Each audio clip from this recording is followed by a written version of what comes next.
human capital dan juga efek atau aspek multi aspek di dalam perspektif psikologi secara tidak langsung. Kenapa topik ini dibagikan pada tanggal ini secara serial dari tema-tema tadi yang sudah diberitakan, khususnya untuk acara Tosi Table Talk. Dan tema ini memerlukan satu hal kesungguhan, keseriusan. Semua juga serius ya. Tetapi ini menjadi polemik di dalam korporasi dimanapun dia bekerja, apakah BUMN, PNS, ataupun swasta, ataupun institusi yang sifatnya umum, baik hukum, apalagi politik, ormas, partai politik, dan juga pendidikan, medis, semuanya, begitu ya. Maka tema ini disebut Do You Know About Yourself? Menjadi pertanyaan, apakah kita masing-masing mengetahui siapa sih diri kita masing-masing? Karena ini menjadi satu puncak proklamasi kemampuan seseorang mendeteksi who you are dan sekaligus menata jalan karir hidup kita masing-masing di realita sehari-hari. Karena kalau ini kita tidak diketahui secara khusus, kita susah menata sampai posisi yang paling tinggi karena kita membuang kesempatan, karena kita mengacuhkan atau kasarnya, tapi secara objektif, membunuh diri kita. Bukan bunuh secara fisik, tapi bunuh karakter, bunuh kapasitas, bunuh kompetensi. Ini yang menjadi satu kerugian seseorang, bagaimana dia bisa berespons di dalam dia melihat potensi, sekaligus dia berlari secepat mungkin, menangkap setiap kesempatan, dan melihat peluang yang sebagai kesempatan itu menjadi satu penilaian yang jujur secara pribadi. Kedua, sebagai pengantar saya juga, berarti di dalam satu prestasi tidak mudah seseorang masuk ke dalam lomba pertandingan di dalam korporasi. Kenapa? Karena kejahatan itu begitu banyak rupa dan memerlukan satu kecerdasan. Dan kalau orang yang beragama, ada hikmah, ada wisdom, insight in our soul. Kalau itu tidak ada, kita akan lelah, kita akan capek gitu, bukan capek, dan akhirnya sia-sia. Dan timbullah satu ekses kebencian yang merubah struktur hidup Anda dan saya, yang akhirnya kita susah menjadi seorang pribadi yang utuh, apalagi pribadi yang unggul di dalam karir. Jadi janganlah Anda dan saya sebagai apa yang saya mau katakan menjadi hal-hal yang sifatnya menjatuhkan pribadi atau bersekongkol. Dan itu menjadi provokasi di dalam seluruh era karir Anda dan saya. Ingat, hidup manusia umurnya terbatas. Ingat, yang kedua, karir manusia juga terbatas. Dikaitkan how long you still alive in this world. Berapa lama Anda hidup di dunia ini, dan apa yang Anda berikan itu, Anda kasihkan itu, memerlukan satu fokus yang sangat luar biasa. Nanti ada banyak hal yang akan saya bagi di dalam 2 slide secara umum, dan menjadi satu pengantar apa yang kita pelajari ini ada satu keseriusan. Tapi saya makin hari makin melihat ya, banyak orang tidak mau belajar di dalam kesempatan-kesempatan. Seperti berkali-kali saya mengatakan waktu COVID 2020, ya kan? Kita buka ini Zoom dari 2020 kurang lebih Desember. Maka kita pertemuan ini ke-87. Terkadang 2 kali 1 bulan, atau sekali 1 bulan. Jadi sudah 87 kali. Bayangkan banyak hal yang dibagikan. Walaupun saya tahu yang saya bagikan ini dari kapasitas saya paling antara 1-5% saja. Berarti apa? Banyak sekali apa yang saya lewati, satu pembentukan karakter, karir, itu bagi saya pribadi selama berkarir itu menjadi investasi jangka panjang yang menguntungkan. Nah, adanya Zoom berarti saya harus bagi dong. Saya nggak boleh rakus. Memang sebelum ada Zoom, saya memberikan pelatihan-pelatihan, training seperti itu, dan juga coaching. dan juga public speaker dan sebagai konsultan. Oh, itu banyak karena kan di situ dikontrak berjam-jam, berbulan-bulan seperti itu ya. Dan ini beda. Jadi kalau di Zoom ini lebih bersifat introduction bagi saya ya. Dan juga ada di Zoom itu saya memberikan pelatihan bersama dengan rekan, dengan tim. Misalnya kelas mini MBA, itu 12 sesi setiap batch gitu ya. Ataupun training-training lepasan seperti UMKM, training mengenai public speaking, training mengenai mindfulness, training mengenai etos kerja, training mengenai leadership series, tapi in English waktu itu ya, karena pesertanya ada orang Indonesia tapi bahasa Inggrisnya kecepak-keceplok gitu. Jadi mereka minta supaya in English. Nah, kita adakan itu tahun ini ya, tahun lalu ya, saya lupa ya, kayak tahun ini ya, bulan apa saya lupa. Nah, dan lain-lain.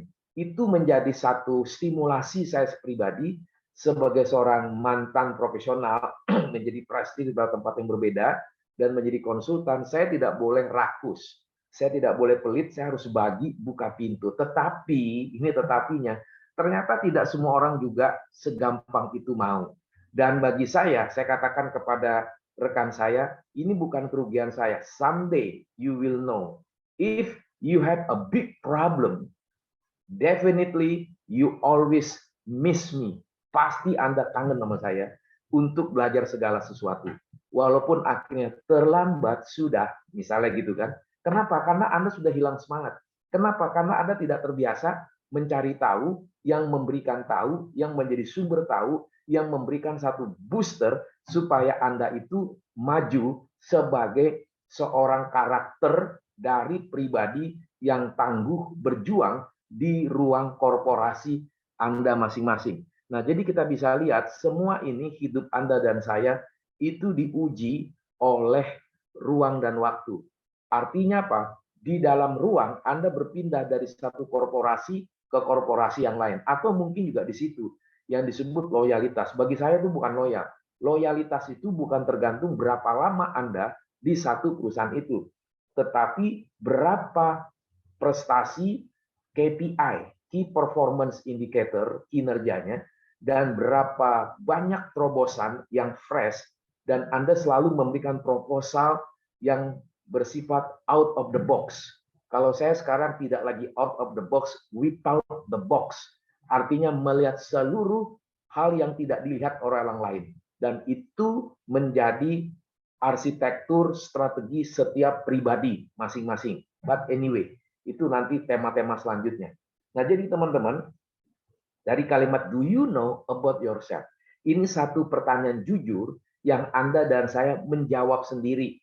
Dan ini bukan saya tanya seperti itu ya, tapi ini pertanyaan secara umum. Ya, ini tentang human capital management. Nah, banyak korporasi human capital managementnya tidak jalan. Kenapa? Karena lebih banyak teori di copy paste, tidak kontekstual dari korporasi. Harusnya mempunyai arsitektur basic dan dibangun pilar-pilar melihat dinamika perubahan, kecepatan, agile ya, dan juga kecerdasan, kecerdikan, dan mampu beradaptasi dengan segala probability. Nah, probability itu bagi saya sebagai seorang coach, sebagai seorang trainer, sebagai seorang mentor, ataupun seorang mantan, sebagai presidir, saya selalu mengatakan segala sesuatu di korporasi human capital itu harus mengerti marketing, harus mengerti finance, harus mengerti production dan seterusnya. Walaupun tidak harus dia excellent di sana, tapi dia mengetahui framework-nya, kerangka kerjanya, dan dinamika keunikannya di masing-masing departemen itu. Maka saya mengatakan di kelas mini MBA terakhir itu batch keempat kemarin, batch kelima Januari, nanti diumumkan. Itu saya mengatakan kepada salah satu orang human capital di batch selanjutnya, seorang director. Saya mengatakan human capital yang sehat, dia akan menjadi sparring partner kepada presidir ataupun kepada komisaris, yayasan, dan sejenisnya. Nah, karena saya banyak di fast moving consumer goods, mengalami sesuatu yang dinamis sekali, dan gesekan itu terjadi, timbullah konflik. Nah, timbullah konflik ini sebenarnya pertanda maju tidaknya satu korporasi, how you smart and how you thinking over what happened behind the story running in this corporation. Jadi kita harus peka dan kita harus mau nggak mau melatih kepekaan kita, kecerdasan kita setiap masalah yang timbul, bukan dendam, bukan segala sesuatu yang akhirnya memojokkan dan akhirnya killing me softly, gitu ya.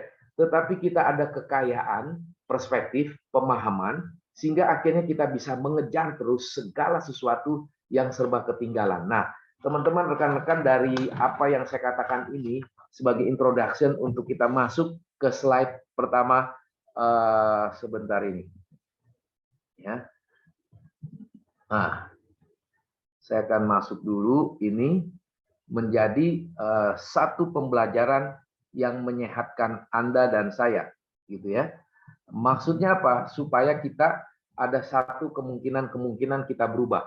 Nah, hari ini 23 Desember topik yang keempat, terakhir 30 Desember yang kelima, gitu ya. Jadi topik ini khususnya the resilience paradox di dalam konteks korporasi secara umum dan secara khusus.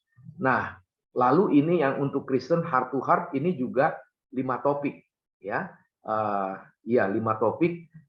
Kemarin itu in God's we praise Him, itu yang keempat.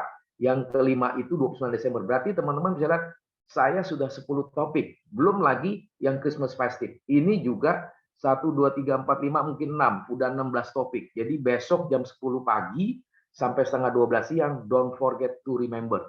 Minggu lalu, minggu lalu itu membahas mengenai free as a bird, gitu ya. Berarti sudah berapa nih? Sudah 16 atau berapa nih? Lalu belum lagi nih untuk education. Saya juga sendiri mengenai guru, student, and stage of life. Berarti sudah 20-an lebih, gitu ya. Lalu besoknya 31 terakhir, bonfire in our life vision.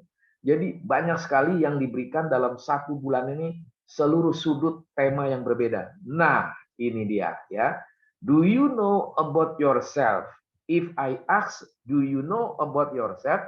Berarti kita harus rela menuntut kesungguhan, kesetiaan, kesegaran, komitmen kita kepada diri dan kepada atasan, kepada bawahan, kolega, yang paling utama adalah kepada Tuhan. Karena kita orang yang punya iman, orang yang beragama. Jadi kita nggak boleh sembarangan. Jadi segala sesuatu yang kita kerjakan di dunia korporasi, segala bidang, segala aspek, kita harus sadar, harus bertanggung jawab kepada Tuhan. Kalau itu ada, berarti kita tidak mungkin menjadi koruptor. Maka saya bingung. Orang udah kejebak, sudah ketangkep jadi koruptor, terus saja mengatakan tidak salah, dan bisa bebas, bisa dikurangi begitu drastis. Saya makin takut loh. Makin hari dunia makin cepat, makin hebat, tapi makin lupa Tuhan. Tapi orang ingat Tuhan kalau dia dibangkrut, kalau dia cerai, kalau dia dipecat, kalau dia mengalami sakit parah, baru teriak-teriak minta tolong sama Tuhan. Itu menjadi kesia-siaan karena Tuhan itu menjadi budak. Ya, Tuhan itu akhirnya seolah-olah menjadi pribadi, oknum pencipta, akhirnya hanya lewat saja. Jadi kalau kita di agama kita masing-masing semakin dekat sama Tuhan, kita semakin takut melakukan kemalasan. Kita semakin takut korupsi. Kita semakin takut kalau tidak prestasi. Kita semakin takut kita bodoh karena kita nggak belajar. Kita semakin rasa bersalahnya yang sangat menjengkelkan Tuhan karena Tuhan sakit hati. Kita datang ke rumah ibadah kita masing-masing. Ada yang di vihara, ada yang di masjid, ada yang di gereja, dan sejenisnya. Itu berarti kita percaya siapa Tuhan sesungguhnya. Nah, Tuhan itu menjadi pelita di hati kita masing-masing. That's why I ask, make something different about the title topics. Do you know about yourself? Jadi first of all, kalau kita bertanya, do you know about yourself? First of all, you always ask to yourself and then directly to our God. Nah, kalau kita sudah ada dua bagian ini, maka Tuhan itu karena sebagai pelita, dia akan memberikan api jalan yang terang supaya kegelapan itu ditelan sedemikian rupa dan kita jelas transparan apa itu suci, apa itu prestasi, apa itu rajin, apa itu kita ada gerakan untuk segala sesuatu, tepat waktu, akurasi, teliti, dan sebagainya. Itu secara umum. Tapi kalau itu secara umum, teman-teman, ternyata kita nggak hidup di situ, kita tidak mengalami. Itu menjadi satu kesedihan yang sangat merugikan. Maka inilah tema yang saya bahas sekaligus topiknya ini. Nah, dari gambaran ini, teman-teman bisa membayangkan apa yang saya maksud. Jadi realita khususnya teman-teman in public square in reality. Jadi realita atau yang sesungguhnya di ruang publik.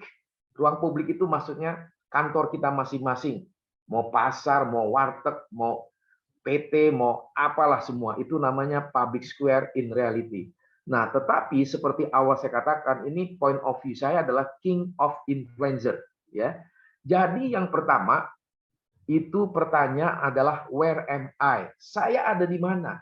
Berarti Anda di dalam hidup sekarang, saat ini, saya tidak tahu, mungkin ada yang 20 tahun umurnya, 30, 40, 50, mungkin ada yang 60.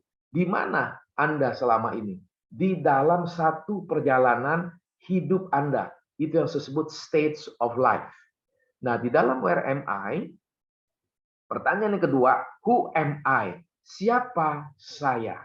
Jadi kalau where am I, saya ada di PLN misalnya, atau saya ada di sekolah Muhammadiyah, kampus Muhammadiyah, atau di Al-Azhar dan sejenisnya, atau di kantor hukum dan sejenisnya. Itu sudah jelas harus ditanya, kenapa Anda ada di sana? Motivasinya apa? Atau Anda sedang di perusahaan selain PLN di perusahaan fast moving consumer goods di Rinso, ya, atau perusahaan makanan dan seterusnya, itu kan consumer goods ya, atau perusahaan engineering. Kenapa Anda di sana? Buat apa Anda ada di sana? Lalu Anda mau melakukan apa? Kalau sekedar gaji bulanan, itu berarti mental gaji bulanan yang tidak menghasilkan produktivitas dan kualifikasi yang dituntut setiap korporasi. Kalau itu tidak dilakukan respons yang jujur, capek loh Anda dan saya. Lelah. Maka pertanyaan yang kedua, who am I? Siapa saya? Ya kan, ini saya akan bilang tadi itu 4W. Ini W kedua, who am I? Siapa saya di hadapan Tuhan? Siapa saya di hadapan setan? Siapa saya di hadapan diri saya sendiri? Dan siapa saya menurut semua orang yang ada di sekeliling kita atau disebut dunia.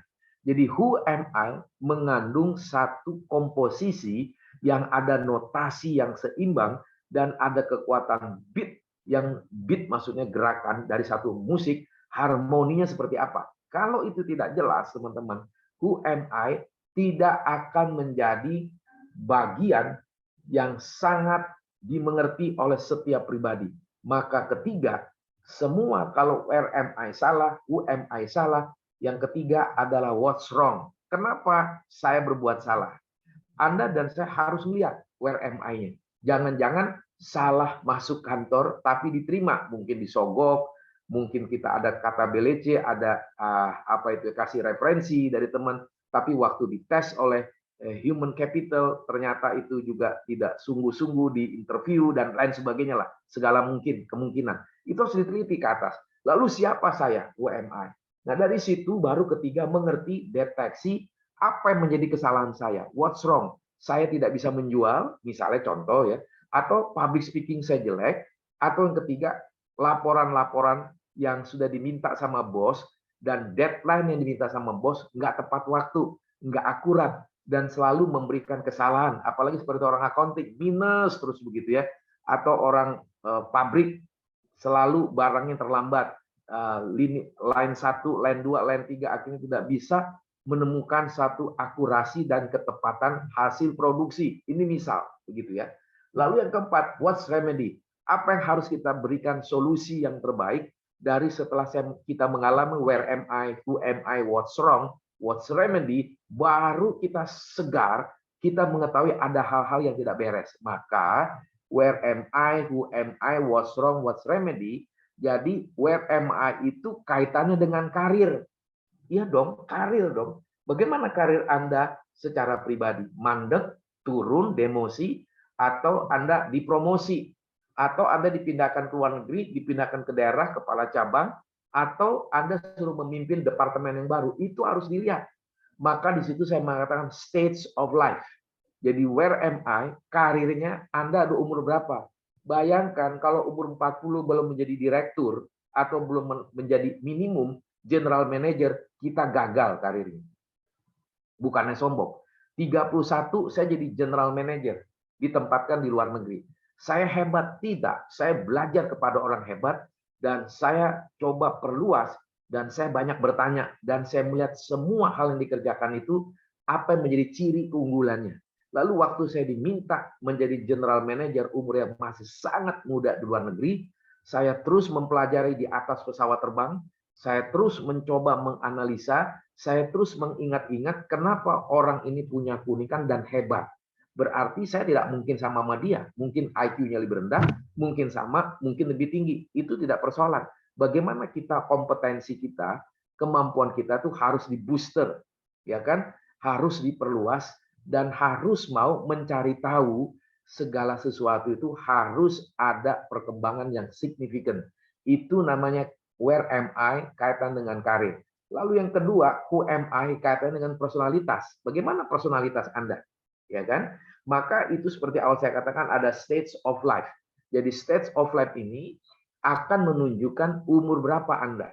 Ya, mungkin hari Rabu depan di dalam education itu, Areopagus Tosi Education and Learning Center, saya akan membahas student and stage of life. Kalau tidak salah itu akan menunjukkan apa sih yang harus dilakukan orang pada waktu dia lahir, 25 tahun pertama, lalu 25 tahun kedua, lalu 25 tahun ketiga, 25 tahun keempat. Itu stage of life. Manusia paling tinggi mungkin 100 tahun lah umurnya. Ya kita hitunglah antara 80 sampai 100. Wah, puji Tuhan, syukur alhamdulillah. Tapi bukan itu masalahnya, Tuhan juga nunggu. What are you doing? And what's going on? You should responsible to me as your creator. Karena Tuhan sebagai pencipta, kita harus bertanggung jawab kepada dia. Stage of life. Maka karir dengan personality menjadi dua bagian yang sangat erat. Lalu who am I? Bagaimana kaitan dengan what's wrong? Tadi kita udah bahas. Lalu personality dengan decision making dari what's wrong tadi, yaitu work ethos. Etika kerja kita seperti apa? Ini yang selalu bocor, ini yang selalu kemalasan yang berakumulasi, akhirnya menimbulkan satu personalitas yang tunggu momen. Dia tidak kejar momen dan mempercepat segala sesuatu yang ditugaskan itu tidak dimundur-mundur waktunya, tetapi selalu tepat waktu dan mau melakukan perubahan dan memberikan proposal-proposal di dalam rapat kita dengan atasan, dengan bawahan kita memberikan guideline dan monitor, jangan banyak duduk. Nah ini work ethos di Indonesia, dari pengalaman saya kebanyakan bos-bos saya dulu nih, waktu saya masih junior, hanya duduk manis. Jarang turun ke lapangan. Saya ini sering turun ke lapangan. Maka kalau saya lihat Pak Ahok, saya lihat Jokowi, saya lihat Menteri PUPR, saya lihat Ibu Sri Mulyani, Jonan waktu dulu sebelum dia diselesaikan sebagai menteri gitu ya, turun ke bawah. Dan kita berkali-kali saya mengatakan sebagai presidir yang paling tinggi posisi saya saat itu, selalu 30% di kantor, 70% ke lapangan. Dari situlah kita semakin dewasa, apa yang terjadi yang harus kita membuat decision making. Maka personality kaitan decision making, who am I kaitan dengan what's wrong. Nah, yang terakhir ini adalah dalam slide pertama ini, bagaimana what's wrong decision making dan what's remedy dikaitan dengan strategi. Maka saya usul resolution and kaizen. Nah, itu menjadi satu hal blunder. Orang mengatakan kaizen 2022, kaizen 2020, resolusi 2022. Resolusi 2021, 2020 dan seterusnya. Saya perhatikan di mana saya training, itu resolusi setiap tahun berubah. This is totally wrong. This is totally not right. Jadi resolusi itu kalau bisa Anda tidak berubah. Saya sudah 20 tahun nggak berubah-berubah resolusi. Itu pasti ada proses. Anda mau tahu resolusi saya apa? 3D sama dengan 1T. D yang pertama adalah saya drive diri saya, akhirnya berpengaruh kepada bawahan saya. Saya harus drive, saya harus gerakkan mereka. D yang kedua adalah demanding. Saya menuntut diri saya untuk maju dan menuntut anak buah saya untuk ikut saya karena sebagai role model. Bahkan saya menuntut bos saya, tanda kutip tidak marah-marah, supaya kasih job lagi, tambah lagi, tambah lagi. Tidak harus buru-buru berapa gaji saya naik. Tidak naik. Tapi buktikan Dari KPI saya selalu update, selalu the best result. Dari situ baru bos kita akan berpikir ulang, berpikir jauh, bagaimana harus memperbaiki, dan si ini misalnya tumbuh Tommy nggak boleh lagi di sini nih, harus yang lebih luas lagi. Maka kenapa saya di dalam karir saya hanya melamar pekerjaan itu 1 kali setelah lulus dari kuliah MBA dari sekian lama. Jadi itulah resolusi and Kaizen. Jadi Kaizen itu selalu memperbaiki setiap saat, setiap lini, setiap momen. Jangan tiong-tiong, jangan santai. Harus kita berubah. Maka disitulah kita bisa strategi. But, nah ini problemnya adalah di dalam apa yang saya katakan ini sepertinya idealnya, tetapi juga nggak jalan. Mualesnya bukan main orang ya. Tidak mau hanya nunggu kesempatan dan ada permainan-permainan provokasi, ada geng-gengnya. Oh ini grupnya si ini grupnya. Pasti Anda nggak maju. Mungkin waktu Anda di korporasi itu, Anda aman. Tapi setelah pensiun, baru orang ngemis-ngemis. Ini yang terjadi kepada saya. Orang itu dulu nggak suka sama Tumbur Topping karena selalu the best, the best. Saya bukannya sombong. Dari umur 31 sudah jadi general manager. Lalu pindah, ditarik perusahaan multinasional. Ditarik lagi, seluruhnya. Berarti apa? Ada sesuatu, 3D sama dengan 1T. Drive, demanding, D yang ketiga, deadline. Jadi kerjaan selalu deadline. Lalu sama dengan 1T, yaitu apa? Tough guy. Itu yang menjadi the healthy thinking, the healthy life exactly in daily basis gitu ya. Maka saya mengatakan itu yang saya sebut namanya evil and temptation as a king of influencer.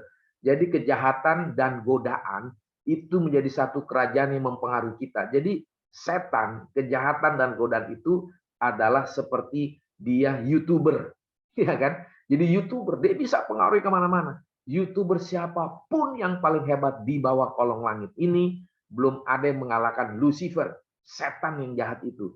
Karena dia tidak nampak dan dia bisa memanipulasi. Tapi YouTuber sekarang ada yang negatif, ada yang positif gitu ya. Nah, itu kebanyakan juga kepada pencitraan, itu kepada pembungkusan dan berseribu wajah gitu loh. Maka saya sebut king of influencer. Nah, evil and temptation dari kita bisa lihat di where am I career, who am I personality gitu ya. Where am I career dan who am I personality itu saya katakan deceitful motivation with setting. Jadi bagaimana hal-hal kepalsuan, motivasi untuk memberikan palsu itu disetting sedemikian perfect, sedemikian bagus untuk mencuci dosa, untuk menutupi kebodohan, untuk menutupi kepalsuan di dalam dirinya, semua disetting. Itu yang terjadi gitu ya, pada makin bergerak dan bergerak. Lalu bagaimana who am I dengan personality, what's wrong and decision making di dalam in terms of evil and temptation adalah we must verification of consideration and choices. Jadi kita harus membuat verifikasi. Ini benar nggak? Maka itu pentingnya fakta, fact finding, dan juga harus melihat efek psikologis dan efek data. Saya sudah membahas itu tahun 2016 mengenai data management data, revolution management in data analysis ya. Itu sudah lupa, udah banyak lah waktu tahun 2021 saya bahas di Zoom juga ya. Jadi saya bilang verifikasi. Jadi verifikasi itu sesuatu yang mandatori, harus. Dan jangan kita menyalahkan orang, kita lihat itu verifikasi, kita pertimbangkan dengan temuan-temuan data dan movement-movement dan sedang trending apa, lalu kita datang ke lapangan. 3 basic ini menjadi kunci kekuatan seorang top leader. Maka what's wrong decision making dan what's remedy strategy, pengaruh dari kejahatan dan godaan itu adalah thinking analysis, probability with politically motivation. Inilah banyak aspek-aspek politis dan psikologis dicampur jadi satu, jadi blur, jadi segala sesuatu yang pusing begitu ya, jadi absurd seperti itu. Maka thinking analysis dan probability with politically motivation itu harus kita lihat, dan akhirnya kita membuat decision making, adanya restructuring organization, dan adanya ini kedua usul saya, reassessment. Pengalaman saya di 3 perusahaan yang berbeda saya sebagai presidir, yaitu apa? Waktu ada temuan-temuan ini, jadi saya buat ini bukan teori. Anda nggak ada lihat di buku-buku ya. ini apa yang saya buat. Jadi doakan saja teman-teman, ada 20 buku yang belum saya buat, termasuk salah satunya ini, gitu ya, yang sudah akan saya komposisikan, dan juga akan saya berikan satu training yang jauh lebih dalam di Udemy dan lain sebagainya, gitu ya. Jadi bagaimana nih? Yang pertama kita ada reorganizing, jadi kita restructuring dan reassessment, diuji ulang, panggil tes psikologi konsultan seperti itu, misalnya dari UI mengenai psikologi atau UGM atau whatever lah ya, atau yang di sesuatu yang dari luar negeri. Jadi kita perlu restructuring orang departemen, kita squeeze dan reassessment, dinilai lagi cocok nggak orang di situ, atau kita demosi, atau kita kasih kesempatan untuk memperbaiki dan seterusnya. Jadi evil and temptation, king of influencer ini paling jahat sekali di korporasi, dan dia tidak diketahui tempatnya di mana. Ada di mana? Suara hati yang didesak oleh pengaruh negatif, akhirnya dia membunuh dirinya sendiri. Oke, nah dari sini evil and temptation kaitannya dengan offering shortcut maksud di sini. Jadi bagaimana teman-teman atau atasan ingin cari satu kekuatan, dia kasih kesempatan yang jalan pintas, tidak lagi proses yang memberikan satu kemungkinan kemampuan dia yang sangat excellent. Pokoknya shortcut, dia temen gua, dia ngerti gua. Teman-teman, saya mau kasih tahu ya, kalau ada bos kayak gitu, itu tidak long term. Kenapa? Semuanya short term, sehingga waktu dia pensiun, atau nanti ada disaster, bencana, atau nanti bangkrut perusahaan itu, dia melamar, susah berkarir. Kenapa? Karena tidak ada personality. Karena dia tidak mempunyai sesuatu yang sangat excellent di dalam kepribadiannya. Maka selain offering shortcut, saya melihat Brutus prototype. Jadi Brutus adalah seorang tentara di zaman Kaisar, gitu ya. Dan itu menunjukkan bagaimana dia begitu baik, tapi bunuh dari belakang. Dan ini terjadi di banyak perusahaan, mau di swasta, mau di BUMN, mau di PNS, semua hal. Brutus itu bertebaran seperti COVID virus begitu ya. Jadi ini sesuatu yang menakutkan. Nah, dari gambaran itu saya mengusulkan resilience more important than success terhadap evil and temptation king of influence. Why? Jadi resilient itu kita ditekan karena kita berpribadi tinggi, manusia unggul, jujur, mempunyai integritas, kita dihajar sekalipun, dibuang ke kanan kiri, mungkinkah dipecat karena ada provokasi, kita nggak laku. Bukan kita nggak laku keras. Inilah saya, Tom Tobing. Waktu saya dipecat sebagai direktur di salah satu perusahaan asing, bukan karena saya tidak mau korupsi, karena saya menghemat banyak dana, tapi yang dialokasi ternyata kejadian. Makanya banyak waktu itu 50 sales dan 5 atau 10 orang senior sales manager, I am shoot fire, on fire. Saya pecat mereka dengan data, mereka tanda tangan, mereka analisis, akhirnya mereka nangis-nangis. Dari tangisan-tangisan itulah saya sadar kenapa akhirnya orang susah sekali untuk merekomendasi dirinya untuk berubah. Maka selalu saya mengatakan, di mana orang benar, dia tidak akan bisa runtuh, resilience. Jadi dia tangguh dan dia kreatif dan dia memberikan sesuatu yang tidak pernah orang pikir. Itu yang saya katakan hal-hal yang bersifat escalating opportunity. Jadi makin meningkat kesempatan itu di banyak perusahaan. Apalagi di zaman globalisasi ini. Saya bocorin aja, tidak susah mencari pekerjaan kalau Anda satu, pinter. Kedua, integritasnya. Ketiga, selalu memberikan hal-hal yang baru. Jangan salah loh teman-teman. Zaman sekarang ini yang namanya data di dalam smartphone, di dalam segala sesuatu di IT, kita sudah terdeteksi. Lihat aja LinkedIn. Lihat aja Facebook Anda. Apa yang Anda tulis di Facebook itu. Lalu berapa banyak Anda membuat Facebook Live. Tiru saya 300-an topik loh. Dari sejak 2020. Saya selalu bikin Facebook Live. Belum lagi apa ini namanya. TikTok. TikTok saya masih baru. Tapi sudah 150 gua bikin TikTok, antara ada yang jarak 1 menit, ada yang 3 menit. Saya mencoba mensimplify, menscrutinize everything and try to convince the audience. Berarti apa? Belajar dan menyempurnakan public speaking sekaligus personal branding. Tapi orang acuh. Ada orang yang hebat presidir atau orang yang hebat, doktor, profesor, segala macam, tapi nggak berani ngomong. Itu menjadi satu kegagalan total. Gatot kowe. Saya selalu bilang gagal total. Kenapa? Karena lu nggak mau jual diri. Jual diri itu kan nggak negatif. Lu sekaligus dinilai orang salah, bener, nggak bagus. Itu masalah waktu, proses. Sehingga kita tidak perlu baper. Tapi kita terus mau nggak mau menemukan satu keunikan. Dan akhirnya kita bisa restructuring diri kita sendiri, reassessment diri kita sendiri, dan kita move on segala sesuatu dengan keseriusan. Nah, sekarang saya bagi nih yang terakhir. Nah, ini dia. Mantap kan, teman-teman ya. Bagaimana kalau tadi point of view-nya adalah king of influencer, but now the second slide point of view-nya ada lost treasure. Jadi ada harta karun yang hilang.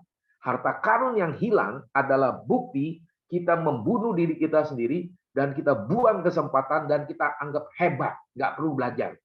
Maka selalu saya mengatakan lu ikut Tosi Table Talk atau lu ikut yang namanya Tosi Education Learning and Education Center ataupun yang heart to heart dari Areopagus dan sejenisnya dan training-training dari yang saya pimpin. Kenapa? Bukan yang abal-abal, tetapi ada keunikan dan membuat Anda di booster belajar. Jangan Anda anggap, wah gue udah tahu, gue udah gini.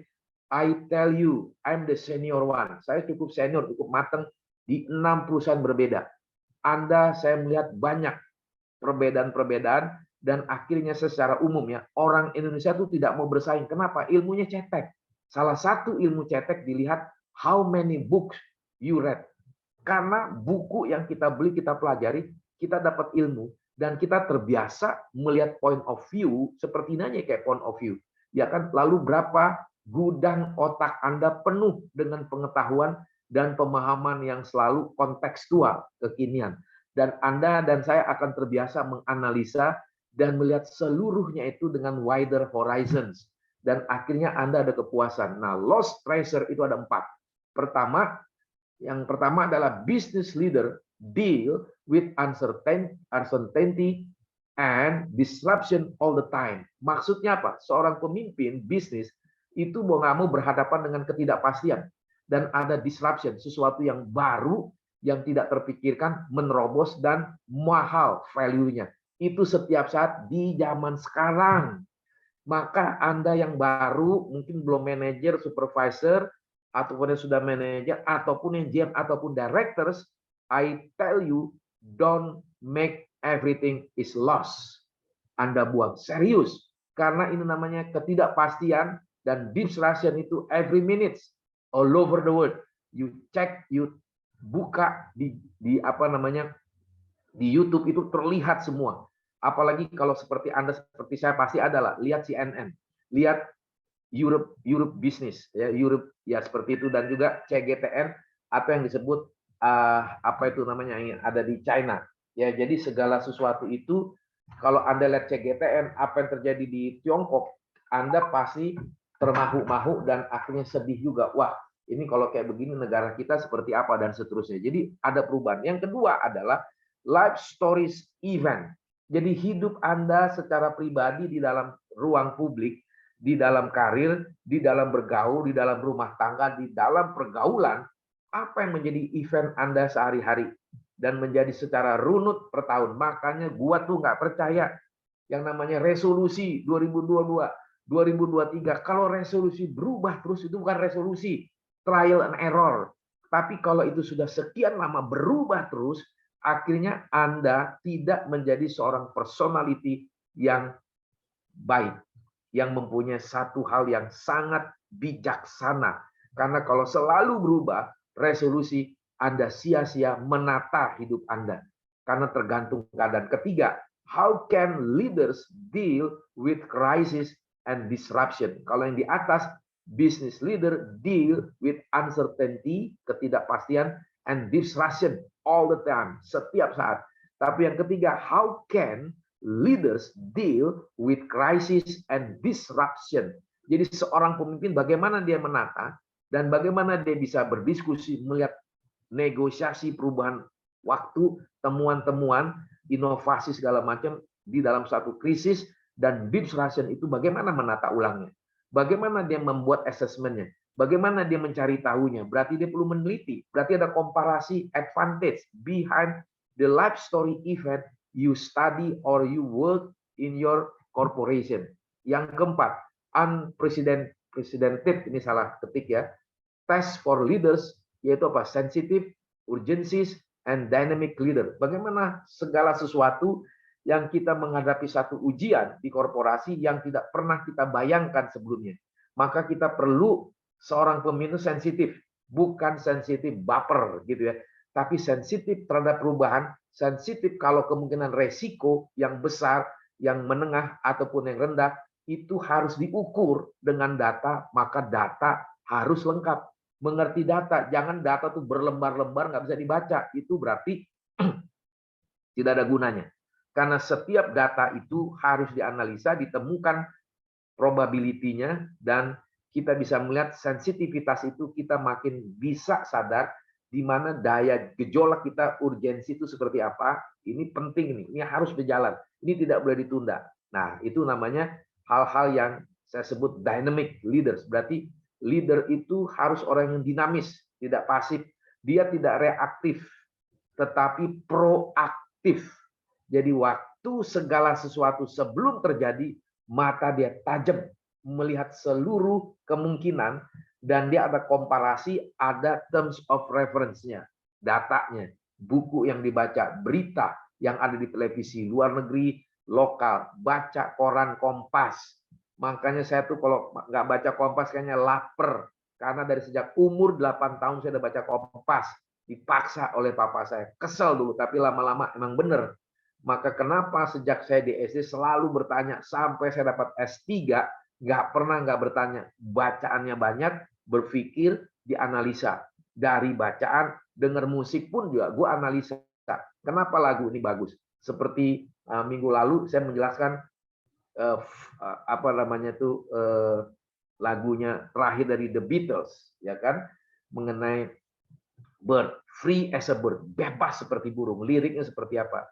Atau lagunya daripada Sting pada tahun 90-an akhir mengenai Field of Gold, ya kan, bagaimana dia berbahas tentang filosofinya, ada puitisnya, ada meaningnya, dan ada pengaruhnya bagi setiap orang. Dia menceritakan husband and wife, tapi jadi lirik yang sangat menarik. Itu tidak dibilang, oh ini untuk kekasih saya sebagai istri, enggak ada. Tapi ini dalam satu lirik, notasi dan beat menjadi harmoni, menjadi satu paradoksikal text of life. Ini sangat menarik, teman-teman. Nah, kalau begitu, apa yang menjadi hal yang penting sekali dari lost treasure ini? Ada 9 hal. Yang pertama, the problem is rarely the problem. Jadi masalah itu jarang sebenarnya problem. Tapi problem yang sesungguhnya karena kita males. Problem yang sesungguhnya karena kita buang waktu. Problem yang sesungguhnya kita tidak terbiasa menganalisa. Problem sesungguhnya kita selalu menunda-nunda dan kita tidak mencari tahu, kita cek, cross check di lapangan. Apapun jabatan kita, apapun jenis industrinya, itu harus di counter check. Dan bukan mencari kesalahan, sekaligus kita bisa ada kesimpulan, oh ternyata ini bukan problem. Ini sesuatu yang biasa, sesuatu yang simpel. Nah, disitulah Anda menjadi motivator buat bawahan, atau motivator buat diri sendiri. Atau sekaligus menjadi proposal brainstorming with your boss, or with your colleagues in the room meeting room. Begitu. Yang kedua, avoid self-rejection. Nah, ini hal yang terbaik, kita harus menghindari segala sesuatu self-rejection. Maka seperti awal tadi, the problem is rarely the problem, karena kita memahami diri kita untuk tidak membunuh diri kita, menganggap kita yang paling salah. Tapi kita harus berkontemplasi secara pribadi di rumah, dengerin lagu-lagu yang mungkin slow gitu ya. Itu saya sebut sedikit mengenai pemahaman mindfulness. Jadi bagaimana kita, otak kita, jiwa kita menjadi diberi lubrikasi, diberi oli untuk memoles seluruh kebuntuan dengan apa yang kita renungkan, dengerin musik, kita berdoa ya di agama kita masing-masing, kita membaca buku, kita lihat film, tapi tidak buang waktu begitu saja. Contoh ya, waktu saya melihat pertandingan sepak bola dunia yang kemarin lah, yang paling baru-baru ini, Saya melihat, waduh, gue lagi jenuh. Kenapa ya? Gue nonton bola. Ada yang jam 8, ada yang jam 10, ada yang jam 2. Tiga-tiganya gue nonton. Tapi gue masih jadi pembicara. Gue nggak ngantuk. Kenapa? Gue nggak mau lost treasure. Harta gue nggak boleh hilang di dalam time management. Jadi time management itu sesuatu langkah kita untuk memahami yang namanya mindfulness. But anyway, jadi kita avoid self rejection. Nah, baru yang ketiga kita silence and time. Sama seperti tadi, kita teduh sesaat, kita berpikir jauh ke depan, dan ada satu kemungkinan kita menangkap peluang yang diperlihatkan di dalam situasi market atau lapangan field atau opportunity. Kita listening the other friends talking about what. Nah, kita harus dengerin. Selama saya berbicara dengan teman-teman, selama saya nongkrong di Starbucks, nongkrong di warteg, nongkrong di pasar yang tradisional, di mall, segala macam, saya dengerin kuping saya. Wah, ini ada yang menarik, nah, timbul ide. Itu selalu sebenarnya silence, bukan berarti silence kita tinggal di bukit, di gunung segala, tidak. Silence itu kita menenangkan diri tapi berpikir. Tapi kalau Anda silence tidak berpikir, ya bodoh. Kenapa? Nggak dapat segala sesuatu input yang Anda lihat sembari berkontemplasi. Times berarti bagaimana setiap waktu yang Anda lakukan itu ada satu kesempatan yang produktif, bukan menjadi laziness, jadi males gitu. Itu bukan silence and time. Yang keempat, an important question. Ini perlu sekali. Apa yang kita dengar, apa yang kita lihat, langsung kita buat pertanyaan untuk diri kita, atau kita diskusi dengan kawan kita, mau politik, mau psikologi, mau masalah hukum, pendidikan, dan seterusnya, medis gitu ya. Important question itu apa yang kita mau tanya kepada orang yang kita hargai, dia punya kemampuan misalnya mengenai IT, mengenai digital marketing, dan sejenisnya. Itu menjadi important question, dan tidak hanya bertanya itu, impactful-nya apa di dalam karir, satu, kedua impactful dalam target atau omset, atau yang ketiga mengenai perbendaharaan ilmu kita, pengetahuan kita secara masing-masing yang selama ini tidak mau belajar, yang selama ini kita acuh, amsyong lah, ya kan? Jadi sia-sia. Dan yang keberapa nih? Yang kelima, misalnya kelima, 1, 2, 3, 4, kelima, the power of now. Nah, the power of now apa sih yang kita hadapi sekarang ini, yang kita kasat mata, itu menjadi treasure kita, harta karun kita, yaitu otak kita menjadi storage, menjadi gudang. Istilah saya adalah brain storage. Kalau ada sudah ada brain storage, berarti ini ada satu kemungkinan kita akan terus maju. Lalu yang keberapa? 1, 2, 3, 4, 5. Yang keenam, fact check your own thoughts. Jadi segala sesuatu, kasus yang kita dapat dan kita punya kemampuan yang lebih dari cukup, maka kita cek fakta-fakta yang kita kumpulkan, kita analisa, sebelum kita mengambil keputusan, kita mencoba berkontemplasi, merenungkan itu bukan dalam keegoan. Maka saya katakan fact check your own thoughts. Jadi pikiran kita jernih. Pikiran kita harus ada lubrikasi, asupan yang menjernihkan kita. Ke berapa nih? Ke 1, 2, 3, 4, 5, 6, ke 7. Ya kan? Acceptance is peace. Jadi apa yang kita melihat keputusan menjadi harta karun kita, treasure, itu kita harus terima dengan damai. Bukan dengan kebencian, atau bermain-main politik di belakang itu semua, atau ada setting-settingan mau menjatuhkan orang, menjatuhkan bos kita, menjatuhkan saingan kita di korporasi, di bisnis, dan lain sebagainya. Tidak bisa, tapi kita acceptance is a peace. Jadi semua yang kita terima dengan bijaksana itu ada ketenangan batin dan ada kesejahteraan. Yang terakhir, yang ke-8, health start in your mind. Nah, jelaskan. Jadi kesehatan itu, bijaksana itu dimulai dari otak. Jadi otak kita perlu ada gudang. Maka gudang filsafat, gudang bisnis, digital marketing, gudang sales, gudang production, gudang human capital, psikologi, politik, filosofi, etc. Itu menjadi satu kesehatan pikir kita. Jadi dengan siapapun kita bicara, dengan siapapun kita diskusi, kita tidak mendapatkan kehilangan atau kesulitan data. Sepak bola kita dengerin, musik kita dengerin, yang kita suka sama yang kita tidak suka, tapi cari yang tidak suka, ada nggak hal-hal yang positif. Jadi yang tidak suka jangan kita anggap itu jelek semua. Pasti ada yang positif. Salah satu contoh ya, contoh. Nah, ini yang terakhir mengenai lagunya Rolling Stone. Living in the Ghost Town. Itu album yang nggak laku 2018 dari Rolling Stones, Mick Jagger. Tapi jadi laku 2020 selama adanya COVID. Itu seluruh daerah-daerah yang super hebat, ya, di Milan, di New York, di Paris, di Amsterdam, di Madrid dan Belgium dan lain sebagainya, atau di Zurich itu sepi, lari, banyak yang mati gara-gara COVID. Disitulah CNN memberikan satu lagu ambil dari albumnya The Rolling Stone, Living in the Ghost Town. Kalimat yang awal, syair yang awal, I am a ghost, saya adalah hantu, living in the ghost town, hidup di kota hantu. I'm anywhere, nowhere, saya tidak bisa dilihat, saya tidak bisa dijangkau karena saya adalah seorang pribadi yang mempunyai kualitas sebagai seorang hantu. Bayangkan teman-teman, ini yang menjadi satu hal yang sangat menarik. Oke, siapa yang mau memberikan tanggapan atau bertanya, dipersilakan. Terima kasih.